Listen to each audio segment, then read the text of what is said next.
CBS News is out with some new polling on tonight's State of the Union address. CBS News Director of Elections and Surveys, Anthony Salvanto, is here to run us through the polls. He's also the host of the podcast, Where Did You Get This Number? All right, Anthony, first of all, the polling differentiates between Americans and speech watchers. What's different about speech watchers?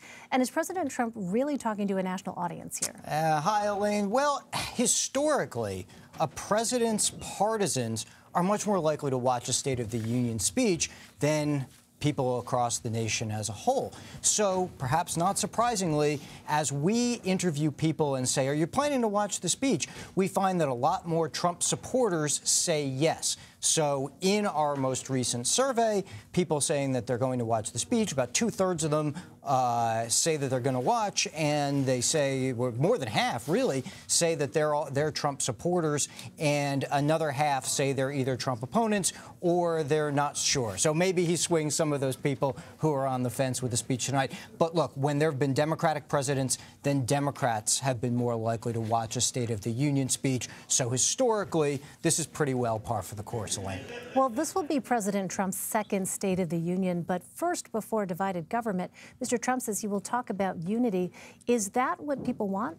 Well, by and large, yes. Even though, as we said, there might be more partisans and more Republicans watching this speech, 2/3 of them tell us that they want to hear a unifying message. And some of the communication we're getting out of the White House is that the president will try and go in that direction. You know, it's interesting to me, Elaine, this is the first time we'll see President Trump facing divided government and facing now a Democratic House as he delivers this State of the Union speech. You know, I think we have some tape as we hearken back to the last time a Republican president then faced a then divided Congress, and that was President George W. Bush, who in 2007 had to turn around and acknowledge, and did, in a show of unity and a show of bipartisanship, really, talking to then Nancy Pelosi.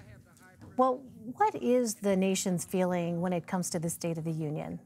Well, what we have, Elaine, is a big split between people who say that they are concerned about the direction of the country and people who say that they think the economy is good. So we've got almost 7 in 10 people saying that the economy is in good shape of some form.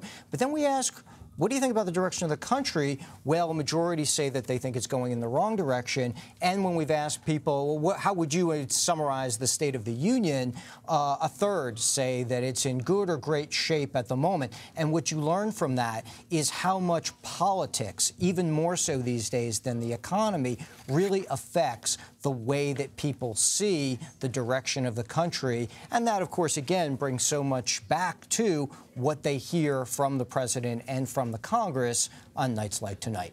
So then what issues or policies do people most want to hear about in tonight's address? Well, one of them is jobs and the economy. That's always a top concern. You know, because this audience is going to be a little more partisan, a little more Republican, so they tell us, perhaps not surprisingly, we find more people saying they want to hear about immigration policy. We find a number who say they do want to hear about plans for a border wall, even more so than things like climate change, for example, another one of the options that we gave people. That having been said, it's always striking that jobs and the economy, as well as national security and issues of safety, always sort of come to the top, as per usual, in a State of the Union, Elaine. All right, interesting snapshot. Anthony Salvanto, thanks very much, Anthony. Thanks.